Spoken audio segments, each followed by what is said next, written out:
Hello भाइ बहिनीहरू, Nepal online स्कुलमा तपाईहरुलाई स्वागत छ। आज हामीहरू पढ्न जाँदैछौँ क्लास 1 को माई इङ्ग्लिश बुक। ओके, जहाँ चाहिँ आज हामीहरू पढ्नेछौँ युनिट 8 को लेसन रहेको छ 96। लेसन 96 मा आज हामीहरू हेर्नेछौँ राइस एन्ड करी, यानि कि हाम्रो खाने खानाहरूको नामहरू है। फर्स्ट अफ अल त हामी खाना खाँदाखेरि के कुराहरू खानुहुन्छ, मैले यहाँलाई फर्स्टमा आजको डेट लेखेको छु, तपाईहरुले पनि आजको डेट लेख्न सक्नुहुनेछ हैन। हामीले खाना खाँदाखेरि के खानेकुरा खान्छौँ? भात खान्छौँ हैन, दाल खान्छौँ, सब्जी खान्छौँ, दुध पनि खान्छौँ पिउँछौँ हैन, पानी पिउँछौँ। त्यसको साथमा माछा मासु खाने मान्छेहरूले माछा मासु पनि खानुहुन्छ, अन्डाहरू पनि खानुहुन्छ।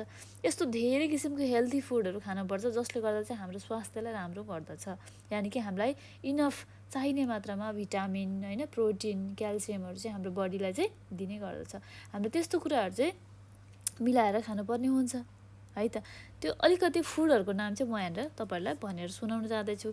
त्यसको साथसाथमा तपाईहरुले आफूले जानेको पनि लेख्न सक्नुहुन्छ। ओके, राइस एन्ड करी भनेको चाहिँ राइस भनेको के भयो त? हाम्रो भात यानि कि भुजा भयो हैन। अनि त्यसपछि करी भनेको चाहिँ हाम्रो सब्जी, हामीले भन्दाखेरि तरकारी भनेर भन्ने गर्छौँ हैन त, हरियो सागसब्जी। हेर्नुस् है, लुक एन्ड रिड भनेको छ वी इट फुड्स, हामी खाना खान्छौँ। फुड्स किप अस हेल्थी, के गर्छ त? हामी खाना खान्छौँ र खानाले हामीलाई स्वस्थ राख्छ भनेको छ। यदि तपाईहरुले स्वस्थ हुने खालको खाना खानु भयो भने तपाईहरुलाई पक्कै पनि स्वस्थ राख्छ हैन त। अब 2-3 दिनको बासी खाने हैन, फ्रेस खानेकुरा नखाने। अब जुसहरू, अब धेरै किसिमको चाहिँ जुसहरू निक्लेको छ मार्केटमा हैन, त्यो नराम्रो खालको अलिकति डेट एक्सपायर भएको जुसहरू खानुभयो भने त्यसले पनि असर गर्यो हैन। कोका कोलाहरू यस्तोहरू खानुभयो भने दाँतलाई असर गर्यो। यस्तो किसिमको अनहेल्दी खानेकुरा भने तपाईहरुलाई हेल्थलाई असर गर्यो हैन। अब त्यसको साथसाथमा तपाईहरुलाई हेल्दी खानेकुराहरू खानुभयो, जस्तो दुध भनौँ हैन, खाना राइस भयो, सब्जीहरू भयो, चाहिने मात्रामा माछा मासु अन्डाहरू खानुभयो भनेदेखि तपाईहरुको स्वास्थ्यको लागि राम्रो हुन्छ र त्यसले तपाईहरुलाई चाहिँ एभ्रीडेको लाइफलाई पनि ह्याप्पीली लाइफ जिउनको लागि नि मद्दत गर्छ। बुझ्नुभयो नि? अब हामी हेरौँ है त। वी इट फुड, हामी खाना खान्छौँ हैन। फुड्स किप्स अस हेल्थी, हामीलाई चाहिँ खानाले चाहिँ हेल्थी बस्नको लागि, स्वस्थ बस्नको लागि सहयोग गर्छ। केसले त? खानाले। हामी खाना नखाइकन बसौँ त हामी 2-3 दिनसम्म हामी कति कमजोर हुन्छ हैन, बोल्न पनि सक्दैनौँ उस्तै परे हो कि हैन, भन्नुस् त। त्यही भएर हामीलाई खाना र पानी भन्ने कुरा कति इम्पोर्टेन्ट रहेछ भन्ने कुरा हामीले त्यहाँबाट पनि बुझ्न सक्छौँ। ओके ल, अब हेरौँ है त। खानाको चाहिँ अलिकति नामहरू दिएको छ, पढ्नुस् है त राम्रोसँग। RICE राइस, राइस भनेको के हो त? राइस भनेको के हो त? भात, यानि कि हामीले भुजा पनि भन्न सक्छौँ। अर्को रहेको छ CURRY करी, करी भनेको के हो त? सब्जी, यानि कि तरकारी, सागसब्जी। जस्तै अब हिरौँला भयो, फर्सी भयो, काउलीफ्लावर भएन, बैगुन भयो, यस्तो धेरै किसिमको सब्जीहरू आलु मिसाएर पकाएको चाहिँ हामीले त अब पकाएर मिठो मिठो गरेर खाने गर्छौँ। त्यो सब्जीहरूको नाम लिँदैछु मैले यहाँनिर। अर्को रहेछ मिल्क, मिल्क भनेको दुध भयो, गाईको दुध हो अथवा भैँसीको दुध होस् हैन, गाई दुध पनि राम्रो हेल्थको लागि। अर्को रहेको छ वाटर, वाटर भनेको त पानी भइहाल्यो हैन त। पानी त स्वास्थ्यको लागि एकदमै हेल्थी हो, तपाईहरुलाई थाहा नै होला, एकदमै राम्रो। एग भनेको अब यदि माछा मासुहरू खानुहुन्छ भनेदेखि, अन्डाहरू खानुहुन्छ भनेदेखि अन्डा पनि स्वास्थ्यको लागि राम्रो हो हैन, तर चाहिने मात्रामा खानुभयो भनेदेखि। अब मिट रहेको छ, माछा मासु पनि खाने मान्छेहरूले खानुहुन्छ, त्यहाँबाट पनि भिटामिनहरू मिल्ने गर्छ हामीलाई हैन त। माछा मासु खानु पनि राम्रै कुरा हो। अब खाने मान्छेहरूले कोही खाने ह्याबिट हुनुहुन्छ भने खान सक्नुहुन्छ हैन। अब नखाएको राम्रो त म भन्दिनँ, नराम्रो पनि भन्दिनँ, राम्रो पनि भन्दिनँ म, तर नखाँदा चाहिँ ठिक हो, किनकि भेजिटेरियन नै हेल्थी फुड हो भनेर भन्छु म चाहिँ। भेजिटेरियन फुड नै राम्रो हुन्छ, भेजिटेबलहरू नै गुड हुन्छ हेल्थको लागि। मिटहरूले अब यो अन्डाहरू भनेको चाहिँ अलिकति नेगेटिभ बडीमा ल्याउने हुनाले अलिकति भेजिटेरियन हुनु नै गुड फर हेल्थ भन्छु है म चाहिँ पर्सनली। अब राइस भयो हैन, करी भयो, मिल्क भयो, वाटर भयो, एग भयो, मिट भयो, यिनीहरू भने के हो त? हाम्रो खानेकुराहरू भए। अब खानेकुराहरूमा तपाईँले के खाने के नखाने त्यो तपाईँहरूको डिसिजन हो है, तपाईँहरूको इच्छाको कुरा हो, तपाईँहरूको हेल्थ हेरेर कुरा हुन्छ हैन। सबैलाई यो कुरा मनपर्छ भन्ने पनि हुँदैन। जस्तै अब कसैलाई मलाई राइस मन पर्ला, अरूलाई राइस मन नपर्ला, रोटी मन पर्ला हैन, कसैलाई माछा मासु मन पर्ला, कसैलाई माछा मासु खानै नपर्ने अब होला, कोही भेजिटेरियन होलान्, कोही भेगानै होलान् हैन, कोही अब नन भेज होलान्। त्यसमा आफ्नो इच्छाको कुरा हो, आफ्नो फुडको नेसेसरी, आफ्नो हेल्थको नेसेसरीको कुरा हो हैन। हामीले त्यसमा चाहिँ क्रिटिसाइज गर्न मिल्दैन। जसलाई जे स्वस्थ लाग्छ, जसलाई जे ठिक लाग्छ, जसलाई जे आफ्नो शरीरलाई चाहिने मात्रामा खानुपर्छ जस्तो लाग्छ त्यो कुराहरू खान सक्नुहुन्छ। नो क्रिटिसिजम है यहाँबाट। अब हेरौँ है त हामी। लुक एन्ड राइट भनेको छ हामीलाई खानेकुराहरूको नामहरू दिएको छ, चित्र समेत दिएको छन्, तर हामीलाई वर्डहरू चाहिँ डिसअर्डर वेमा राखिएको छ, यानि कि मिलाएर राखेको छैन, अमिल्दो तरिकाले राखिएको छ। अमिल्दो तरिकाले राखिएको हुनाले अब यहाँनिर हामीले चित्र हेरेर चाहिँ मिलाउनु पर्यो त। हामीले अन्डालाई के भन्न पढेको थियौँ? एग भन्न पढेको छौँ हैन त। माथि यहाँनिर अगाडिको पुग्राहरुमा यहाँनिर हेर्न सक्नुहुन्छ। त्यसलाई हामीले अब यो डिसअर्डर फर्ममा राखेको छ, हामीले यसलाई मिलाएर लेख्न पर्यो हैन त। एगको स्पेलिङ के हुन्छ? ई जी जी एग। एग भनेको के हो त? अन्डा। ओके, अब अर्को रहेको छ हेर्न सक्नुहुन्छ ग्लासमा चाहिँ के छ त्यहाँनिर? दुध त हैन, पानी जस्तो देखिन्छ हैन त।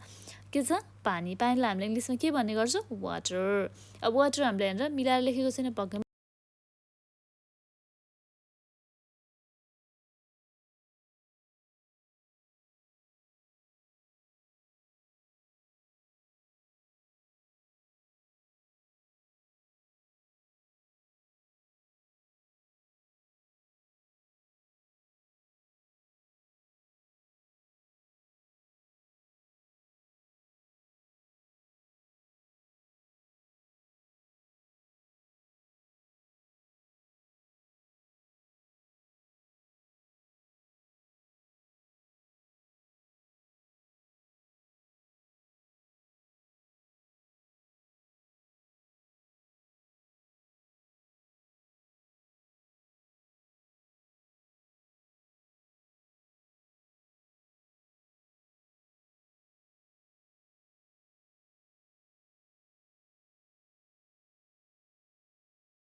दुध पिउँछिन्। I like all of them. म सबै कुरा मन पराउँछु, सबै कुरा मनपर्छ मलाई। I like all of them, यहाँ भएको सबै कुरा खाना चाहिँ उसलाई मनपर्छ भनेको छ, मलाई मनपर्छ भनेको छ मैले। Okay, Dipu eats rice and curry. दिपुले भात र तरकारी खान्छ। Mina drinks juice. मिनाले जुस पिउँछ। Padam eats an egg. पदमले अन्डा खान्छ। Sunita drinks milk. सुनिताले दुध पिउँछिन्। I like all of them. म सबै कुरा मन पराउँछु, सबै कुरा मलाई मनपर्छ भनेर भन्यो। अब यहाँनिर यही कुरालाई हामीले क्वेसन एन्सर वेमा लेख्नुपर्ने छ। ओके भाइ बहिनीहरू, ल सुरु गरौँ है त। What does Dipu eat? दिपुले के खाएको छ त? Dipu DIPU Dipu EAT। यहाँनिर डज भएको भएन, मैले यसमा एस लेखेँ है। Dipu eats rice and curry. Dipu eats rice and curry भनेर मैले लेखेँ। 2 नम्बरमा छ who drinks water. Who drinks water भन्नुहोस् त ल भाइ बहिनीहरू, who drinks water? Mina drinks water. पानी कसले खान्छन् त? मिनाले। Mina drinks water. अर्को 3 नम्बरमा रहेको छ वाट डज पदम इट? पदमले के खान्छ त? हेर्नुहोस् त, what does Padam eat? Padam eats, यहाँ डज भएको होइन मैले यस बनाएँ होइन, इटलाई मैले यस बनाएँ, यस थपेँ। पदम इट्स एन एग, पदमले के खान्छ त, एग खान्छ होइन त, अन्डा खान्छ होइन त, यहाँनिर हेर्न सक्नुहुन्छ। यही माथिको कुरालाई मैले जस्ट एन्सर बनाएर लेखेको मात्र हो है क्वेसनलाई, ओके। केही पनि कन्फ्युजन हुनु पर्दैन तपाईँहरूलाई, कन्फ्युज नहुनु होला।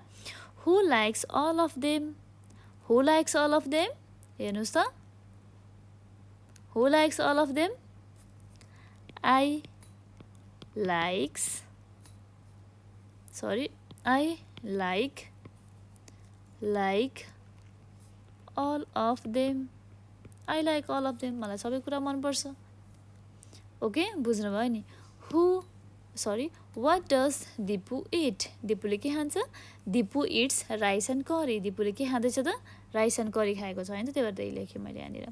2 नम्बरमा छ who drinks water, Mina drinks water होइन त, मिनाले पानी खान्छ होइन त, पानी खाँदैछिन्, अथवा यहाँनिर हेर्न सक्नुहुन्छ तपाईँहरूले पानी खाएको छ उसले। मिना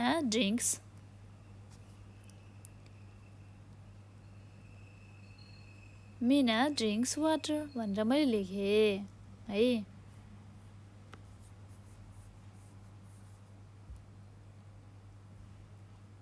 अब यहाँनिर हामीलाई चाहिँ जुस भनेर देखेको छ अनि एउटा मिल्क भनेर लेखिएको छ होइन, तर मैले चाहिँ अब फोटोमा हेरेर त्यति राम्रोसँग देखिनँ, त्यही भएर मैले यसलाई चाहिँ मिनाले जुस पिएको भनेर बनाइदिएँ है, ओके। ल तपाईँहरूले पनि आफ्नो वेमा चाहिँ लेख्न सक्नुहुन्छ। हु ड्रिङ्क्स वाटर भनेको छ, त्यसमा चाहिँ अब मैले चाहिँ मिना ड्रिङ्क्स वाटर लेखिदिएको छु होइन, तपाईँहरूले त्यसको सट्टा मिना ड्रिङ्क्स अथवा भन्नुको सट्टा सुनिता ड्रिङ्क्स मिल्क भनेर लेखेको सट्टा मिना एन्ड सुनिता ड्रिङ्क्स वाटर त लेख्न मिलेन हामीलाई होइन, मिना ड्रिङ्क्स वाटर लेखिदिनु होला सजिलोको लागि, अथवा सुनिता ड्रिङ्क्स वाटर लेख्न सक्नुहुन्छ होइन। तर कसैले हामीलाई पानी नपिएको हुनाले फेरि नो वान ड्रिङ्क्स वाटर पनि लेख्न सक्नुहुन्छ है, कसैले पानी पिएको छैन यसमा होइन त भाइ बहिनीहरू। ल यो पनि हामीले गऱ्यौँ। अब अर्को रहेको छ right 3 sentences about your favourite food, हामीले आफ्नो मनपर्ने खानाको बारेमा चाहिँ 3टा शब्द लेख्नु पर्यो, त 3टा सेन्टेन्स बनाउनु पर्यो है आफूलाई मनपर्ने खानाहरूको बारेमा। Right 3 sentences about your favourite foods भनेको छ, हामीलाई मनपर्ने खानाको बारेमा चाहिँ हामीले लेख्न पर्यो यहाँनिर सेन्टेन्स। अब तपाईँहरू के लेख्नुहुन्छ भन्नुहोस् त ल, भन्नुहोस् त ल। अब ल म यहाँनिर 2-3टा कुरा लेख्छु, तपाईँहरूलाई पनि आफूलाई मनपर्ने कुराहरू लेख्नु होला, ओके हुन्छ नि है।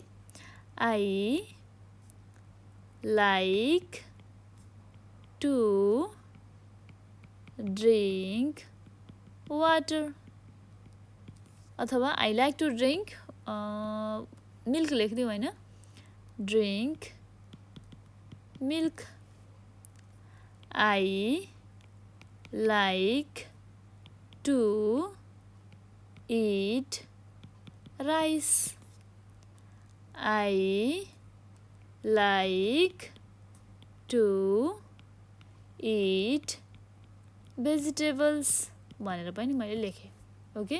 मलाई भेजिटेबल्स खान मनपर्छ, मलाई राइस खान पनि मनपर्छ, र मलाई दुध पिउन पनि मनपर्छ भनेर मैले भनेँ, ओके। तपाईँहरूले पनि आफूलाई के मनपर्छ त्यसरी नै यहाँनिर सेन्टेन्स बनाउन सक्नुहुनेछ, ओके। मैले इरेज गरिदिँदैछु, आफ्नो वेमा लेख्न नबोल्नु होला यहाँनिर, ल ओके। ल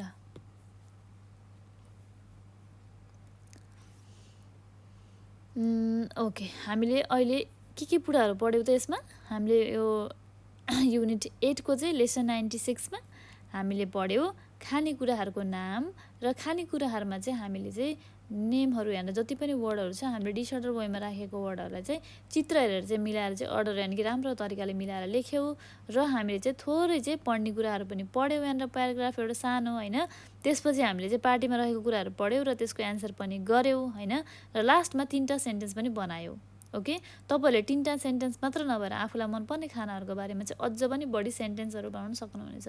अब जस्तै सब्जीको खानाकुराको नामहरू पनि यति मात्र छन् भन्ने छैन होइन, त्यसको सट्टामा PICKLE पिकल भनेको अचार भयो होइन, यस्तो DAL दाल भनेको के हो त, हामीले खाने दाल भयो होइन, दाल भयो, यस्तो धेरै सब्जीहरू छन् होइन, जस्तै पोट्याटो भयो होइन, टमाटो, यिनीहरू भनेको चाहिँ भेजिटेबलको नाम भयो, तर यहाँ रहेको चाहिँ जस्ट खानाको नाम भयो क्या, बुझ्नुभयो नि, यिनीहरू भनेको चाहिँ त्यो हो क्या, बुझ्नुभयो।